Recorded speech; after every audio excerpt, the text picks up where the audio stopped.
Welcome back to Health, Wellbeing and Lifestyle, where we invite professionals in their fields to educate and inspire our viewers to feel healthier, more balanced and live a lifestyle they love.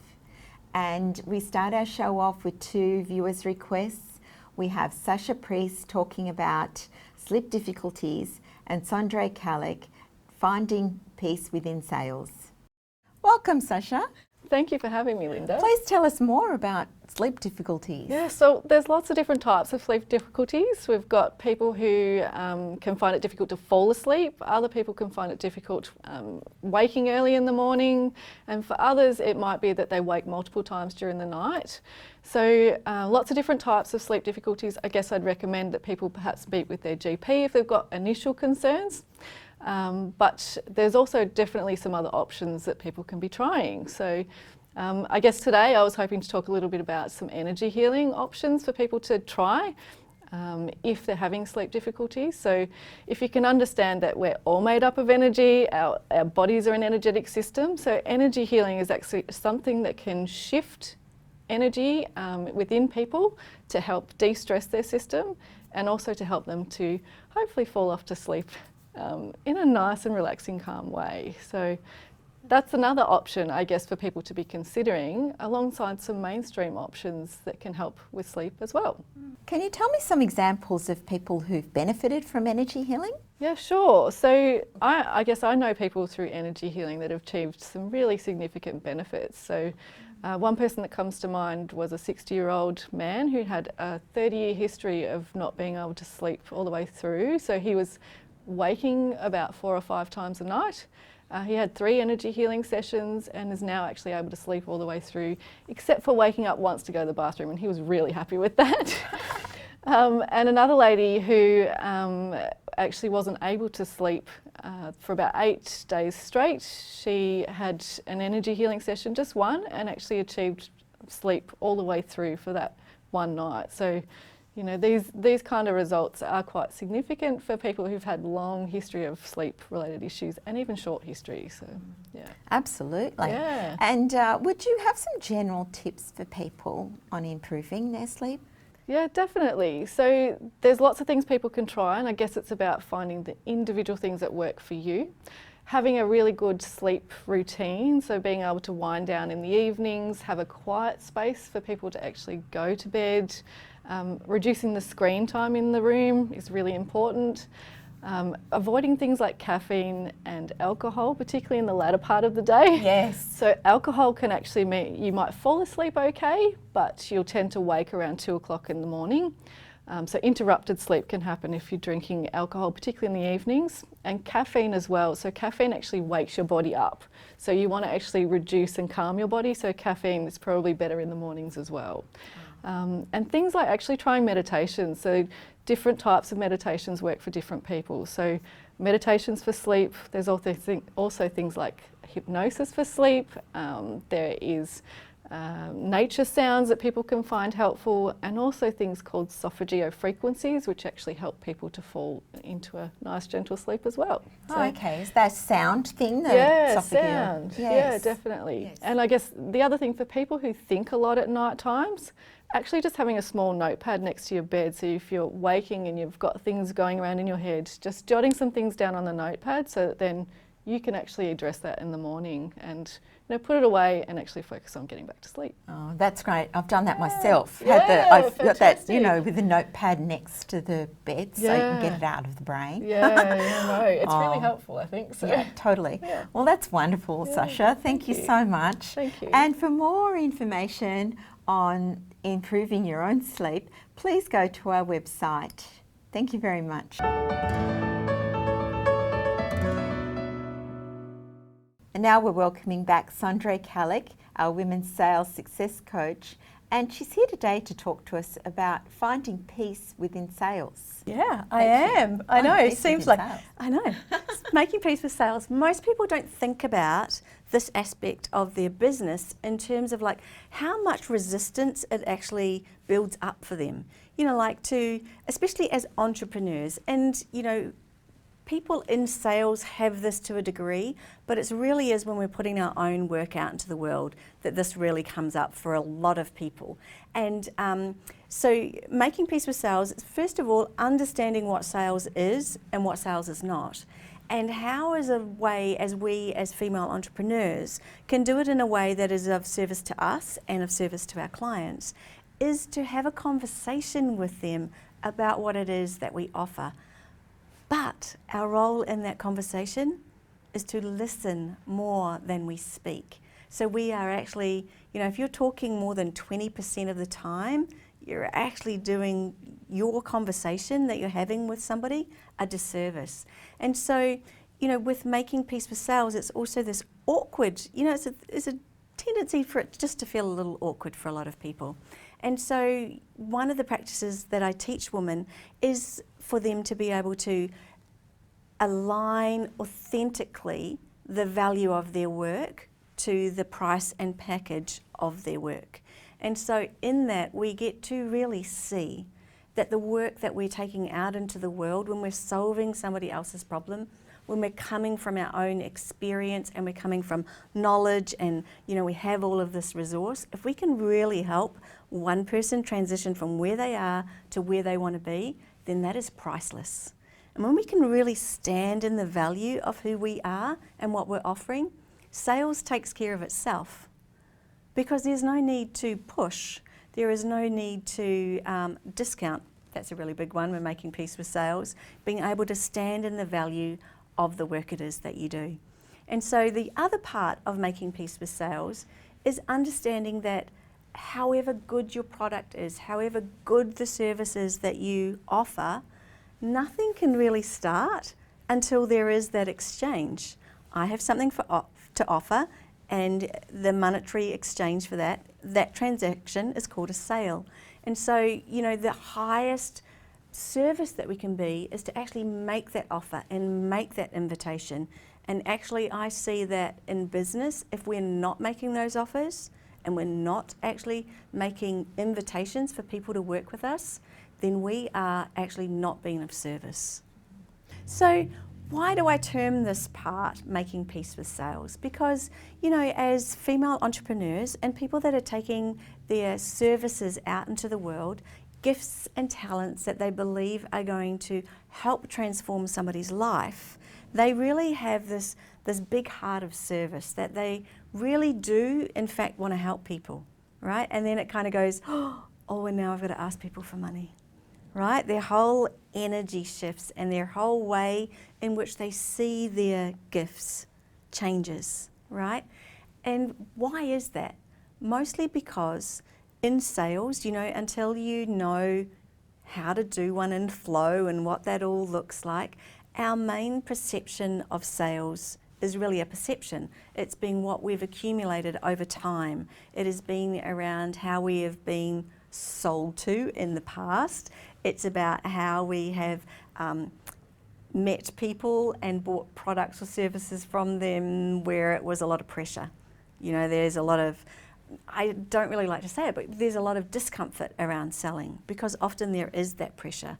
You know, we feel that we've been, you know, somebody's talked us into something that perhaps really isn't what it is that we want. Like that kind of used car salesman. It's exactly like that. It's exactly like that. And, you know, they rub their hands, they can kind of see us coming and we feel that, right? And so in sales, particularly in our businesses, we want a process that aligns with us, you know, that is still in the value of the service that we're offering, right? And for us, it's not about the money. But at the same time, we need to be able to bring money into our businesses so that they prosper, so that they, you know, there's more people that we can help and there's more people we can serve, and, you know, we get to experience more of our lifestyle and the things that we want and the things that are going to bring us joy. And so in the sales process, you know, for your own business, you've really almost got to let go of every sales encounter that you've ever experienced that didn't serve you, that made you feel uncomfortable, and you didn't go home with something that, you know, you really loved as much. So it's a really good idea to be able to be able to determine what sales is and what sales isn't. So it isn't a conversation where there is any pressure. There is not a conversation where you are basically just selling somebody something to fatten your own wallet, especially in this entrepreneurial space where we are offering transformation. We really want to be able to feel like there is an exchange called money for the value of the work that we do. And being able to be in a process or be in a conversation with somebody where you're actually a guide. You are not looking for an outcome called a sale. You are looking to help them make an actual decision. And that is when we get to be of our highest service. You know, our value really comes through when we are of service, but we're not attached to them saying yes to us. Thank you, Sondre. And for more of Sondre and making peace with sales, then please go to our website healthwellbeingandlifestyle.com.au. After the break, we'll be back with a viewer's request, George Gentilis talking about healing trauma.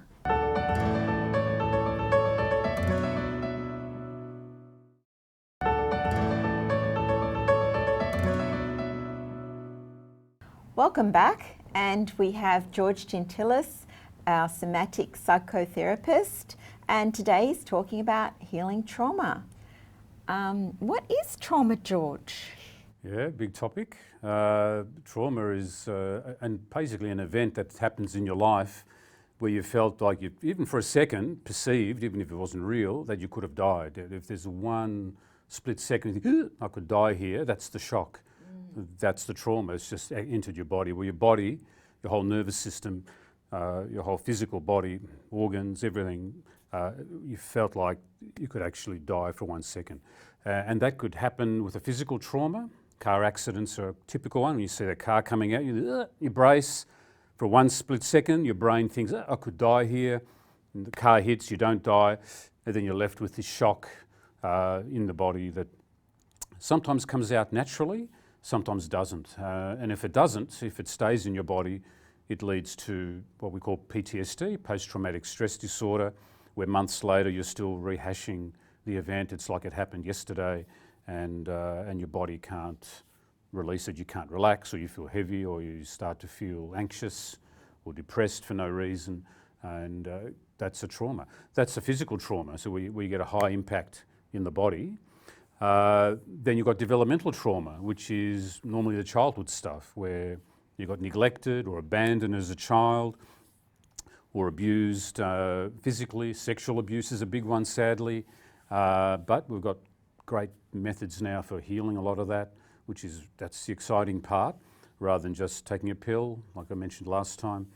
And sometimes trauma can be something gradual that happens in childhood, where a certain parent puts you down constantly, and it doesn't look like anything much, but 20 years later you're like, weighed down by all this negative thinking, and it's an emotional trauma. That's a developmental emotional abuse, basically, especially if that parent was alcoholic or they had a mental illness, and you had to even support them. A lot of times as a child you have to grow up real quick to support them because they can't even look after you. That's very traumatic, and that can lead to a lot of issues. But it gets stored in your body, and that's the fantastic thing that we've discovered in the last 15, 20 years. It's not just a thinking thing. You can go and talk to someone, talk to a counsellor. That's the best thing to do after a particular event. If something has just happened to you, say a car accident, and you're shaken up by it, or you've had an operation that's shook you up, or because surgery is cutting the person's open, when you're getting cut open, the body thinks it's going to die, because there's a knife coming at it. So that's normal trauma. But if months go by and you're still weighed down by it, and you've all of a sudden all these different things start to happen in your life, reactions, you start getting sick easier, you're not sleeping properly. Normally, we can trace that back to a particular event, and you go back to when you didn't have those issues. Normally, almost always, there'll be some major event that happened at that time. Could be a major divorce, a major breakup. That can be traumatic. when your partner you've loved all of a sudden turns on you. Very traumatic. Would an example be like somebody has something physical, actual feeling, or a body motion, or a leg having problems? Or would that be signs of? Yes. Would that be part of definitely. trauma? Yeah. Especially if you start getting muscle tensions. Neck is a common one. Legs, psoas muscle, that fight-flight response that we talk about, that lower brain in your body, the sensory motor brain, that needs to release that fight-flight response. So if you think you're in danger, even just for a split second, and you perceive, oh, I might die here, your body wants to save itself. And how do you save yourself? You either run from the event, or you fight. And your body's going to want to do one or two of those, or both. If you don't let it happen at the time, because we've got a great intellect, we can block it off. When people feel a trauma, they'll hold their breath, tense up their muscles, and that keeps it in. If you watch an animal in the wild, they won't keep it in. They'll go away and tremble and shake, and it'll come out. But we don't do that as human beings. We're civilized, and it's great that we've got this intellect, which the animal kingdom doesn't have. But the negative side of that intellect is that we can lock down this fight-flight response.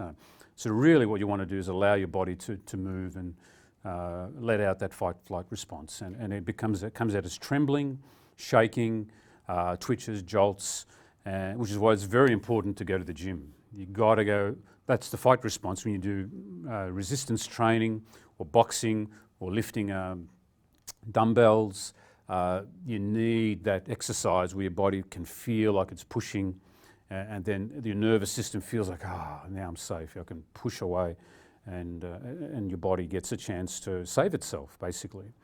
Your body hasn't saved itself. You may have intellectually, you may have rationalised, the event happened in the past, and you'll have friends around you telling you get over it, and you think, I can't get it, I'm trying to get over it, but you've got all this weight in your body, and what it is uncompleted fight-flight response. So going to the gym is critical. Everyone should be going to the gym and doing something physical. Walking helps, little short bursts of runs.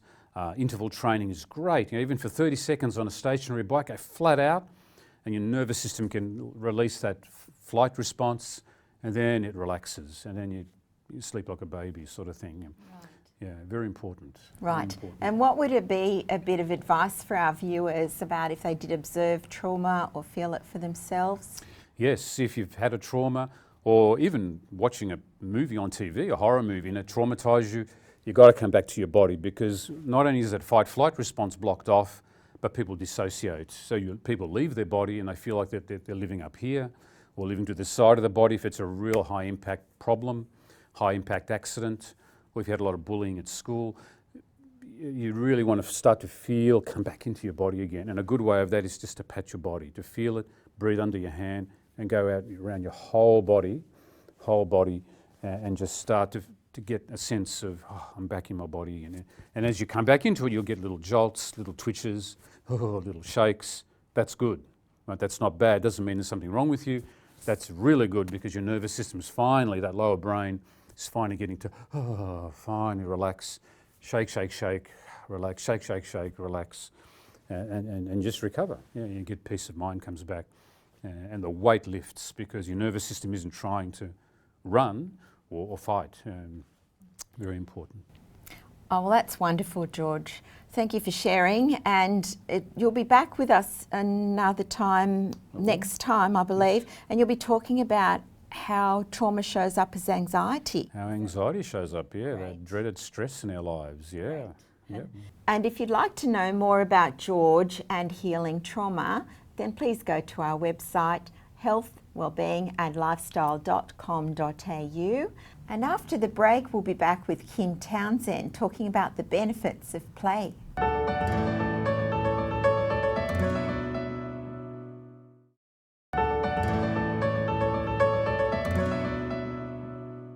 Hi, for our next segment, we have Kim Townsend back. She's here today to talk to us about play.